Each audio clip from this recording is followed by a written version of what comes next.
Laptops are fantastic compact machines, but after years of heavy use, they eventually break down, just like this old HP laptop here.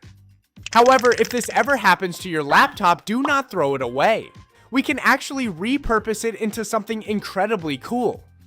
And that is exactly the goal of today's experiment, turning a broken old laptop into an Android TV so you can enjoy entertainment content. The best part? We don't even need a working hard drive. I'm gonna pull this whole thing off using just a single USB drive. Will it actually be useful? Let's find out. Our main protagonist today is the HP ProBook 4530S, an aluminum-clad business laptop that was quite a hit back in 2011. After 15 years of loyal service, this machine is showing serious battle scars. The exterior is quite scratched, the plastic panel on the bottom is so loose it feels like it's about to drop off, and the battery completely evaporated ages ago. But the absolute biggest showstopper? The screen is utterly broken despite showing no external signs of a nasty drop or impact. Let's see what happens when I press the power button. The screen remains pitch black with not a single pixel lighting up. But looking closer, we can see that the Wi-Fi LED and the power light on the machine have turned on, and we can hear the cooling fan starting to spin. And when I plug an external keyboard into the laptop, the numlock light on the keyboard lights up too. Exactly. And this means the laptop itself is actually alive, only the display assembly has made the ultimate sacrifice. At this point in time, sinking money into a new battery or a replacement panel for a 15-year-old machine would be a complete financial disaster. The repair costs would easily outvalue the actual worth of the entire laptop. So instead of letting it become e-waste, I'm going to leverage the built-in HDMI port to salvage the remaining horsepower of this obsolete machine and turn it into a full-fledged Android TV. But first, I need to make sure the HDMI port on this machine actually works and can output a signal. If it refuses to display onto an external monitor, our entire project ends right here. Something's not right. I've connected the HDMI cable to the external monitor, but the laptop still refuses to output a signal. Turns out I overlooked a pretty important detail. On some laptop models, you need to manually trigger the external display mode using the function and F4 key combo. There's even a little monitor icon right on the F4 key to show it. Phew, luckily the display is up. Now we can keep going. Quickly checking the information in the BIOS.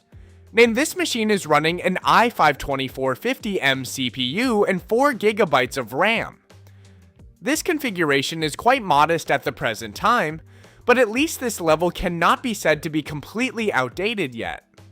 If it's to make an Android TV, it's still comfortable. However, simply being alive is not enough. To be more certain, I will temporarily install a Windows hard drive to test more closely to see what the actual performance of the machine is like and whether it is stable enough to operate well. Great, the machine has booted into Windows and its trackpad is still working using the mouse perfectly. Checking quickly in Task Manager, indeed the i5-2450M CPU and 4GB of RAM are running stably. I connected the Ethernet cable and the internet worked immediately. Checking the system specs and HW monitor and also CPU Z'd, everything is completely normal. The most surprising thing is when I opened a website to test the keyboard, this machine did not even have any broken keyboard buttons after 15 years of dedication. Truly miraculous. So, except for the dead screen and the missing battery, this machine is still alive and well with the full functions of a normal computer.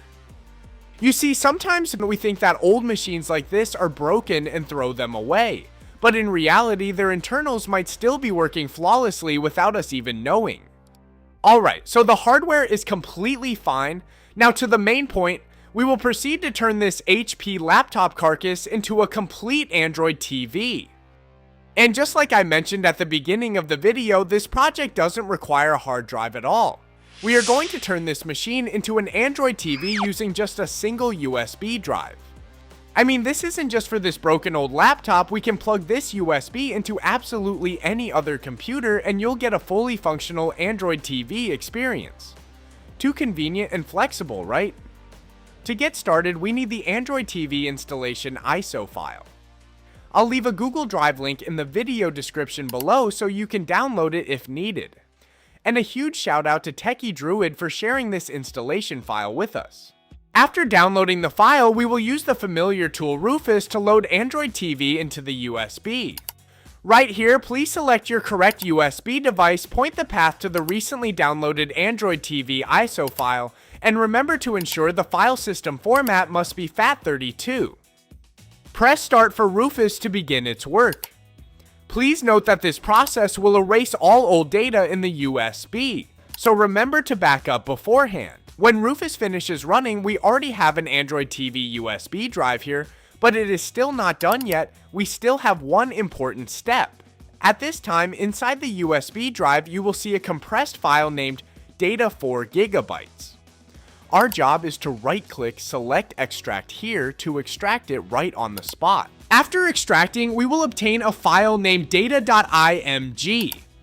This is the core file that plays the role of an expanded memory partition, containing all the system settings that have been pre-optimized for Android TV. Done. So the magical USB is ready. And now is the important moment to turn this broken old laptop into an Android TV. Plug the USB into the laptop, turn on the power. The machine has booted straight into the Android TV USB. Look, the familiar Google logo has appeared. The initial setup steps like choosing language and region are all identical to a regular Android TV. Truly miraculous, a broken laptop carcass combined with a USB has created a true Android TV. The trackpad also works right away. We can use the mouse to operate immediately. But wait, something is wrong. Why is the display screen so tiny? I tried opening settings, went into the display section, chose 1080p resolution and restarted, but it still did not work. Everything is still annoyingly small. It seems like we need a little trick here. I continued to restart one more time at the boot screen, pressed tab on the keyboard and typed the extra code.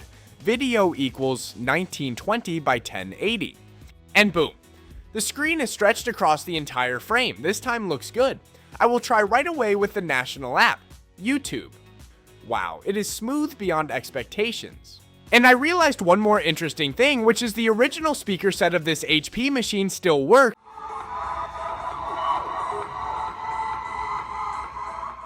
although the sound quality is not too excellent, it is still usable.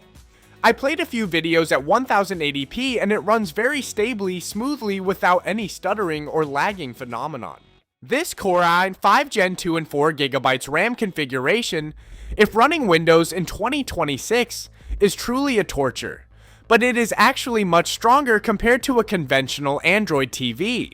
Every operation is very smooth, and surprise, Wi-Fi is also recognized and works perfectly too. Great, so we can discard this cumbersome Ethernet network cable. Now is the time to bring the experience to its proper level. I will bring this self-made machine to connect directly to the big TV in the living room. Wow! Watching on a large screen gives the feeling of a true smart TV. Just connecting an additional wireless keyboard and mouse set, I can sit from a distance and control it extremely comfortably. However, to be fair, this project still has a few limitations. When plugged into this 4K TV, the system cannot output 4K resolution. The highest video playback quality still only stops at Full HD 1080p. The reason may be because the old generation HDMI port on this 15-year-old laptop does not support it, or it could also be due to limitations from this Android TV version itself. In addition, the Netflix application also cannot launch, highly likely because this operating system lacks important DRM certificates. In return, the Google Play Store application store still works, allowing the installation of some supported apps. I connected a gamepad and tried playing games. Truly, playing games is extremely good. And there is an extremely interesting detail that only until now I realized. Because the screen of this laptop is completely broken, I can comfortably fold it down without fearing that the machine will automatically power off or sleep. The entire machine at this time sits neatly on my working desk, looking no different from a premium aluminum Android box. So with just a broken old laptop and a USB drive, we've instantly got an incredibly powerful aluminum Android box. That's just crazy, right? If you're having a similar old machine, do not hurry to throw it away. Try bringing it back to life. Until next time, peace out.